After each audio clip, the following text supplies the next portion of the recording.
গতকাল 19 জানুয়ারি রবিবার রানীবাঁধ থানার বামনিশিনী পাহাড়ের পাদদেশে জঙ্গলমহল আত্মরক্ষার সমন্বয়ের পক্ষ থেকে এক বনভোজনের আয়োজন করে। জঙ্গলমহল আত্মরক্ষার সমন্বয় এর অর্গানাইজেশনটি দীর্ঘ কয়েক মাস ধরে বাঁকুড়া জেলার রানীবাঁধ ব্লকে ক্যারাটে প্রশিক্ষণ দিয়ে আসছে সম্পূর্ণ ফ্রিতে। এই বনভোজনে উপস্থিত ছিলেন কলকাতার হুগলির হিন্দ মোটরস সংকল্প নামে একটি সংগঠন। তারা ক্যারাটে ছাত্রছাত্রীদের ক্যারাটের পোশাক বিতরণ করেন।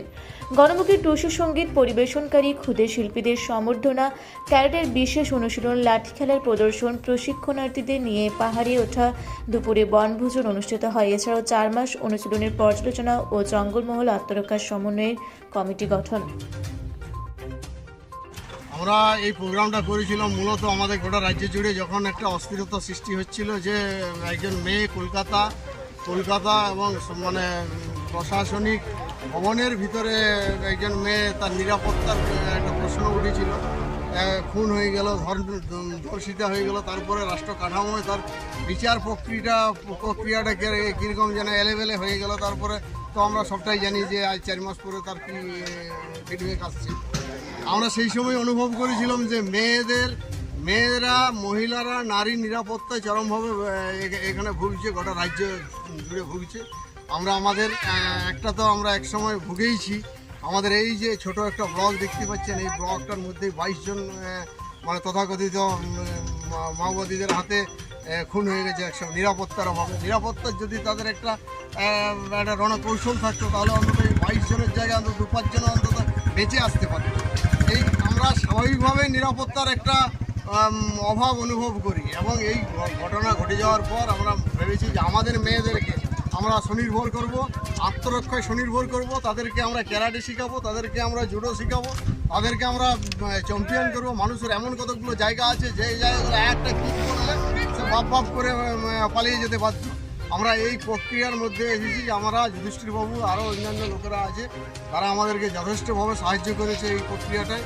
বিনে পয়সায় আমরা ডাক দিয়েছি, এইটা করেছি আমাদের মেয়েদেরকে যেন কেউ যেন না হাত ধরার এই সাহস পায়। আমাদের মেয়েদেরকে যদি কোনো অত্যাচার করতে চায় কিংবা যদি কোনো রকম অপকর্ম করার চেষ্টা করে 5 বার আগে যেন ভাবে যে আমার কোন মেয়েটার গায়ে আমরা হাত দিতে যাচ্ছি। সেই জন্যেই আমরা সেলফ ডিফেন্স, আত্মরক্ষার রণকৌশল শেখানোর একটা প্রক্রিয়া আমরা শুরু করেছি। আমরা এটা অনেকে হাত বাড়িয়ে দিচ্ছে, অনেকে মানসিক সাহায্য করছেন, অনেকে আমাদেরকে বিভিন্ন রকম পোশাক দিয়ে সাহায্য করছে। আমাদের এই যে 4 মাস ধরে চালাচ্ছি, এটা টোটালটা বিনে পয়সায়। আমাদের সেন্সিরা আসছেন বিনে পয়সায়, খেলাধুলো সরঞ্জাম নানা রকম আসছে। আমরা শুধু ক্যারাটের মধ্যে সীমাবদ্ধ নই, আরও আমরা উইংস খুলছি, নানা রকম উইংস করছি, স্পোর্টসের উইংস আমরা এখানে ইনক্লুড করছি। এখন এইরকম পরিপ্রেক্ষিতে আমরা পাচ্ছিলাম না, আমরা কতকগুলো একে 5টা ওকে 2টা এরকম করে পাচ্ছিলাম না।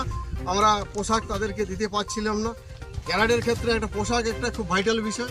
তাহলে এটার ক্ষেত্রে যে হিন্দ মোটরস এর সংকল্প সংস্থা, সেই সংস্থা যে আমাদেরকে এগিয়ে এলো এবং সমস্ত বাকি যে এই যে কিছু ছেলে মেয়েকে পোশাক দিতে পেরেছিলাম আর বাকিদেরকে দিতে পারছিলাম না, এই ফাঁকটা যেটা অনেক বড় ফাঁক ছিল, সেই ফাঁকটা যেটা আমাদের পূরণ করে দিল। এইটা আগামী সপ্তাহ থেকে আমাদের ছেলে মেয়েদের আবার নতুন করে স্পিড বাড়বে। এই পোশাক পাওয়ার পর নতুন চেহারায় আমরা আবার আগামী সপ্তাহ থেকে আমরা নতুন চেহারায় অবতীর্ণ তাদেরকে করতে পারবো। এবং এটা অশেষ ধন্যবাদ, ওনারা এসেছেন, একদিন আগে এসে তার সুচারুভাবে সমস্তটাকে নিজেরা কন্ট্রোল করেছেন। তারপরে ওনাদের যে প্রক্রিয়া, ওনারা আমাদেরকে খাইয়েছেন, আমাদের ছেলে মেয়েদের সাথে যেন একবারে আপন করে নিয়ে পাহাড়ে উঠেছেন, নেমেছেন, নিজের হাতে খাইয়েছেন। এই সবটার জন্যে বিশেষ একটা প্রাপ্তি। আমাদের শুধু ধন্যবাদ দিয়ে সেটাকে ছোট করা হয়, মানে এটাকে বিশেষ ভাবে ভালোবাসা, হার্দিক অভিনন্দন, এই সবটা তাদের জন্য প্রাপ্য। আমরা হিন্দ মোটরসকে অভিনন্দন এবং আমরা আমাদের পাশে আবার থাকারও তারা অঙ্গীকার করেছেন। আমরা আশা করি এটাকে আগামী দিনে আমরা নিয়ে যেতে পারবো, এই আশা আছে। আর একবার আমরা হিন্দ মোটরসের সংকল্পকে শ্রদ্ধা, অভিনন্দন, ভালোবাসা জানিয়ে আমার ছোট্ট বক্তব্য